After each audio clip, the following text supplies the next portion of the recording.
Two. Okay, so now I'm sitting with Moses, who was our chef this morning, and we had an absolutely delicious breakfast. Best grits I have ever had.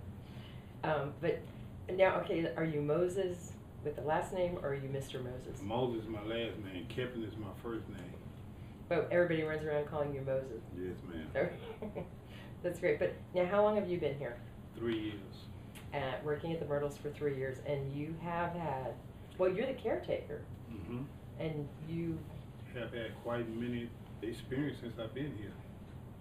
Well, my first experience when I was dusting off the furniture one day and polishing it up, and I was going back in the house to bring the silverware back in to put on the table, and so there was a little girl standing there. So I was like, the guy was taking pictures. I said, look at that little girl. But he never believed me. I said, I'm serious. I described her what kind of dress she had on, how tall she was, and he said, Moses, you serious? I said, look at her, she in your camera, like that. And so after that, he took the picture. He still don't see the little girl, but I do. So he took the picture. He said, I'm gonna say, if you telling the truth. He took a laptop computer, sat at one of the tables on the courtyard, and he opened it, and whatever he did, the little girl popped up. He said, Moses, you was telling the truth. Wow. But you said too, I think you were telling me earlier that when you see people, I mean, because so many people say, oh my God, it's a light, it's a foam, it's a something, you're seeing people. I'm seeing human people just like me and you. They don't dress the amount of day like we dress today. They dress back in the 1800s, 1900s, you know, they dress like the old-fashioned clothes. Right. Civil War clothes, you know, stuff like that. And but you think, because, you know, most of the time we have a tendency to think, oh, I mean, everyone's looking for Chloe, the gentleman who died at the top of the stairs. But sometimes do you think, I mean, from what you've seen, like ghosts don't have to be in one place. Like perhaps people who stayed here at some time during their lives, back in the early 18 to mid 1800s, they might just come back because they had a nice night at the Myrtles and just perhaps come to pass through sometimes. Well, you got a lot of people still pass through. You got a lot of people come here on many, many occasions that don't been here, just pass through just to come back because of the view and the scenes, and they love the place, you know. But many people might think it's an orb or light. It's not that. These are real human people that I see. And I can recall in room 7 up there, Judge Clark Woodrow, when I was cleaning up in there one day, so I was getting ready to leave out the room from cleaning the bathroom. So up popped a baby in the top of the window.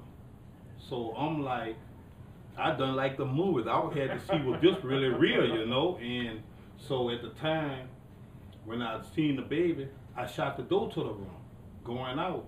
And I opened the door right back up and see was this real. I was like, I know I don't do no drugs, I don't drink or nothing like that. So up popped the man, real short, about that tall. Then while I'm looking at the man, up popped the lady, about the same height as the man. So the lady, when she looked at me, I don't know what kind of power she had, but you can feel it. So I wouldn't focus on the man and the woman, I would focus on what's holding this baby up here in this window. Wow. At that time, I go and tell my boss man what I seen in the room.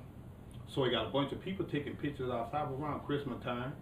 So I don't tell nobody what I'm seeing in the window. I'm just standing up on the street side right here, looking up at it. Here come 4 old ladies in a car. 4 old ladies, you know, like they get out the car, they like, who's that, Sonny? I say, I thought I was dreaming or seeing things. Here come another man and a woman in another car. The same thing we was looking at, the man said, your name Moses? I said, yeah, I never met this guy a day in my life, this lady neither. He said, here, this what y'all looking at? The same thing we was looking at, he had the picture of this because he already had experienced this a year and a half before I come. Wow. And the same day when we was looking at this, they come in to get the same room. Okay, that was supposed to be the room I was sleeping in last night, but I chickened out and I slept down here with everybody else. Okay, that's the room right there. My husband's up there now. I'm hoping that maybe something will occur for him. There was I was speaking with a gentleman out here the other night too, who was telling me a story about on the other side of the house in one of the rooms. his son woke up in the middle of the night and felt pressure on his chest, and he ran into his brother and he was telling him, and he was very upset. And later on, the gentleman's talking to his lawyer, and the lawyer told him that the exact same thing had happened to him 20 years earlier. They weren't hurt. They just felt like a pressure and couldn't move. And have you ever heard other stories like this? I never heard that story. Not that one. So, but a lot of guests who come here then have their stories, right? Yeah, a lot of them, because they done been here so many times. And what about Chloe? Okay, for is Chloe, when I very first seen Chloe, I seen her on the stairs up in Judge Clark Woodrow where you at up there. She was on top of the stairs. You notice they got 3 posts missing out each one of the stairs. Mm-hmm. That's the spot that Chloe appeared in that area. Oh. Where the 3 spots missing out the stairs. And at the top of the stairs, she just appeared at the top. Now, one day was a Friday, and I had just bought the guest luggage to the garden rooms over here. So they asked me to tell them what I seen. I'm telling them. All 3 of our arms fold like this. So something fell out the tree. None of us see it, but we can know something fell. So right after that, it was Chloe appeared behind the girl. Me and her friend standing here looking at this. She popped the girl right here in the head. I thought she cracked the bone in the girl's head. The girl was like, "Who hit me?" Then this lady, when Chloe hit her, she was pregnant. I'm telling you the truth. Yeah. Well, I'm looking forward for an opportunity to meet Chloe, because I feel so mixed about her. I mean, I feel terrible for the children and the woman who died, but I also feel that Chloe, I feel she was very young, and that she just kind of didn't really know what she was doing, and she'd been hurt, and she was trying to do things that would give her back her position. So anyway, I would like to see her. I wonder if she gets mad now and then, but I just don't think she's evil. So we'll see what happens. Moses, you have been so kind to us. You're doing everything for us here, so we want to say thank you so much. Anytime, ma'am. I appreciate it myself. And we look forward to seeing you again, because I have a feeling we'll all be back too.